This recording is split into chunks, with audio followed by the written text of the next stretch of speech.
Olá, Carlos Borges aqui para mais um vídeo do meu canal Old Waycast, mais uma leitura de artigo da Revista Oeste, edição 244, de J.R. Guzzo, O Anão Sendo Anão. Sigamos a leitura.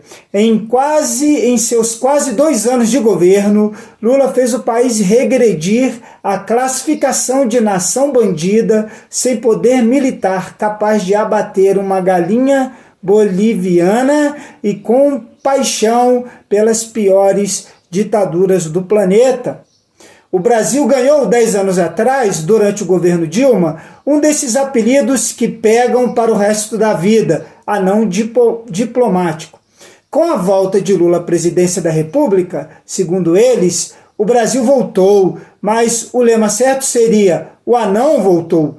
Não poderia mesmo ser diferente. Se há uma coisa que Lula sabe fazer na vida é encolher tudo o que lhe passa pela frente. Em 15 dias de convívio com ele, por exemplo, um King Kong ou um Godzilla passariam a ser descritos, segundo manda a Bíblia da Lacração Universal, como pessoas vulneráveis em função do nanismo. Lula, no caso, fez o pior que se pode fazer nessas circunstâncias. Ficou revoltado com o apelido e é aí que o apelido pega de vez. Quanto mais ele diz que o Brasil não é anão, mais anão o Brasil fica. O presidente, só para se ter ideia, começou anunciando que seu primeiro grande projeto internacional, essas coisas que os analistas políticos chamam de projeção de poder, seria o gasoduto multipolar de Vaca Muerta. Como seria possível alguém projetar alguma coisa com um nome desses?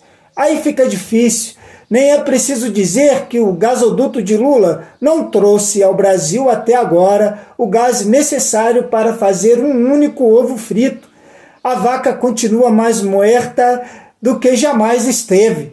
Andaram falando de novo dela nesses dias, mas o dono da vaca é a Argentina. E uma das prioridades de Lula é odiar o presidente Javier Milei, com quem quis disputar as últimas eleições e acabou virando farinha de rosca. Daí em diante, foi tudo cada vez mais suesta abajo, como no tango de Gardel, a sexta abaixo, eu acho. O Brasil, deste momento, está sendo mais anão do que nunca, pois nossa política externa opera hoje com 3 ministros ao mesmo tempo. E não há nada como 3 ministros cuidando de uma coisa só para desandar qualquer maionese. É a velha história. O paciente pode sobreviver ao médico, mas de uma junta ninguém escapa. O Itamaraty de hoje tem um ministro oficial, cuja autoridade chega só até o homem do cafezinho, um ministro da vida real, que já passou dos 82 anos e vive no tempo do Sputnik, e Janja, a diplomata aparentemente preferida do presidente da República. Janja não para. Na última vez que quis mostrar como é mesmo a sua política exterior, disse a um personagem que pode ter atuação importante nas relações com os Estados Unidos, sempre uma prioridade da diplomacia brasileira: fuck you, Elon Musk. Foi o ponto mais baixo a que o Brasil chegou na sua carreira de anão. Já está difícil com Lula, em seus quase 2 anos de governo. A busca de protagonismo para o Brasil no cenário mundial fez o país regredir à classificação de nação bandida, sem poder militar capaz de abater uma galinha boliviana e com paixão pelas piores ditaduras do planeta. Lula é a favor da Rússia na invasão da Ucrânia, é a favor dos terroristas que assassinam civis em Israel, é a favor, na prática, do roubo das eleições pelo ditador da Venezuela. Agora, com Janja cometendo o ato de cafajestismo mais primitivo que já se viu na história da República, em torno de um presidente brasileiro, fica impossível. O que ela fez foi pegar o microfone, em mais um de seus surtos como animadora de auditório, em festa de subúrbio e dizer oficialmente ao mundo: atenção, mundo, o Brasil é anão. Só pode ser, é claro. Como não será não se o presidente do país não tem capacidade nem para fazer sua própria mulher se comportar com um mínimo de educação? A vida conjugal de Lula é assunto privado dele mesmo e de Janja, mas só até o ponto em que a mulher resolve se exibir como personagem importante na vida pública do marido. Janja não deixa o homem em paz, vai junto em tudo que ele vai, se mete nas suas reuniões, em geral fica mexendo no celular, mas quer mostrar que está lá. Nunca ajudou em nada e nem poderia ajudar sendo a analfabeta funcional de pai e mãe que é. Imagina-se uma performer de palco. Não lhe passa pela cabeça que ninguém é eleita ou aprovada em concurso para a posição de primeira-dama. Não é mérito, é só casamento. Agora deu para insultar o próximo com palavras de baixo calão.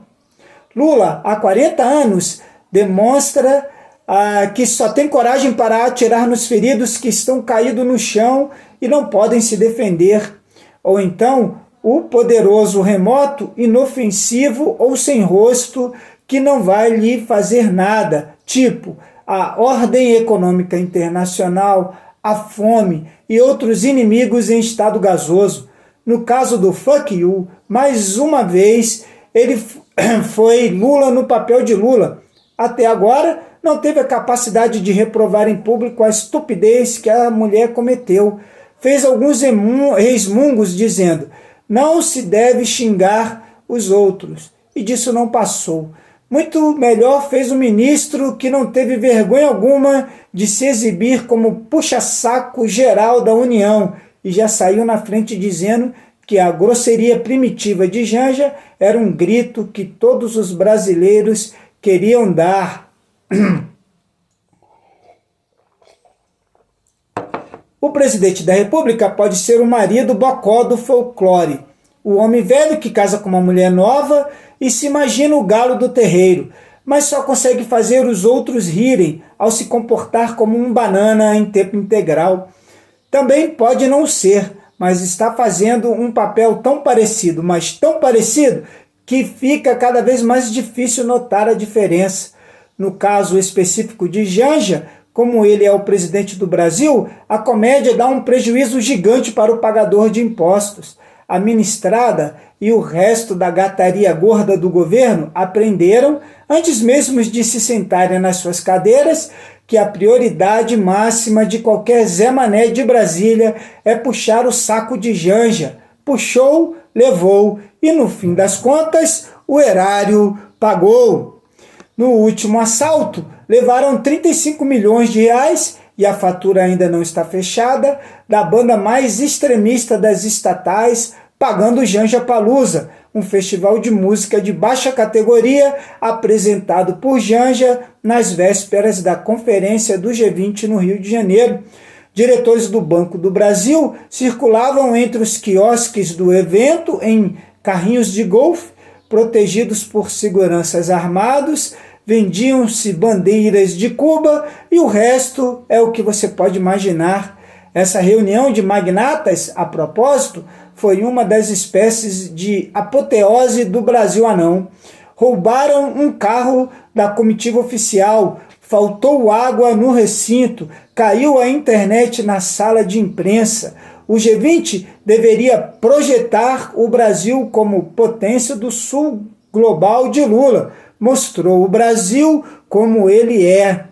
Nada é mais revelador do que o verdadeiro caráter dessa quermesse, que deveria ser o ponto culminante da diplomacia Lula-amorinista, do que a comemoração feita pelo governo, o Itamaraty e os seus jornalistas, daquilo que todos eles consideravam a vitória monumental do G20 do Rio de Janeiro.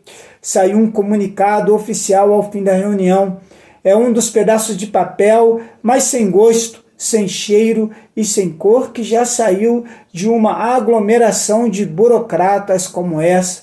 Mas aí é que está, O risco era que não saísse comunicado algum, nem com essas bobagens cansativas que acabaram divulgando para a imprensa sobre a indiferença absoluta do mundo das realidades.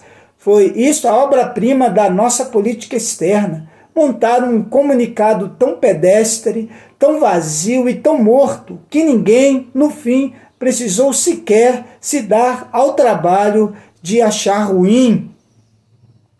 O flop maciço do G20 no Brasil só foi visto como um grande êxito no sistema de propaganda do Itamaraty e do governo na imprensa brasileira. Mas é óbvio que isso não muda nada na vida como ela é. Deu errado porque não podia dar certo. E não podia dar certo porque ninguém que tem alguma relevância real no mundo está interessado em lidar a sério com qualquer dos altíssimos propósitos da conferência. Também não adiantaria nada se tivessem. Ninguém vai mudar nada na crise climática por duas razões centrais. A primeira é que não existe crise climática. Existe o clima, como sempre existiu, mas não existe a crise. A segunda é que, seja lá o que existir, o homem não pode resolver. Quanto à fome no mundo, não há mais a mais remota possibilidade de se gerar uma única caneca de sopa se o serviço for entregue aos governos. Em 10 mil anos de vida, mais ou menos, parecida com o que ela é hoje, nunca a humanidade se alimentou tanto e tão bem como se alimenta agora. Isso num mundo que tem 8 bilhões de habitantes, algo que a Terra nunca teve. Nada disso se deve a qualquer governo ou qualquer organização internacional. Ao contrário, há 80 anos, a repartição da ONU, que cuida do tema, a FAO, consome bilhões de dólares e só serve no fundo para alimentar os seus próprios funcionários e magnatas da diretoria. Todo o imenso progresso que se fez para reduzir a fome no mundo a seus níveis atuais vem da aplicação intensa de capital privado, tecnologia avançada e esforço humano no desenvolvimento da agricultura. O Brasil é provavelmente o exemplo mais dramático dessa realidade. Há 50 anos era um anão agrícola, como é hoje um anão de Lula e Janja. De lá para cá, tornou-se simplesmente um dos 2 ou 3 maiores exportadores de comida do mundo. Alimenta a si próprio e a mais de 1 bilhão de pessoas nos 5 continentes. Em nenhuma área o Brasil vai tão bem quanto no agronegócio. E é essa justamente a área em que o governo Lula, a esquerda e o seu universo mais detestam. O resto é uma cena de desastre. O Brasil é um anão moral para começar. Nenhum país escapa de ser, se tem um Dias Toffoli no seu Supremo Tribunal de Justiça, perdoando em massa criminosos confessos que praticaram corrupção ativa. É um anão legal se tem Alexandre de Moraes e suas agressões diárias à Constituição Federal e ao resto da legislação brasileira. É um anão democrático se tem presos políticos e exilados no exterior. É um anão militar que não conseguiria defender seu território de um ataque dos pigmeus de Bandar. É um anão tecnológico que não tem nada a oferecer de útil ou vendável para o resto do mundo. É um anão econômico, até isso, país que tem um PIB 1,5 vezes menor que o valor de mercado da Microsoft, só para ficar num caso só, é anão. O resto é Lula, Janja, PT, STF, Centrão, gangues partidárias, irmão batistas, PCC e mais do mesmo. Aqui termina o artigo do J.R. Guzzo, Carlos Borges, Old Way Cast, na antiga estrada, a moda antiga. Falou!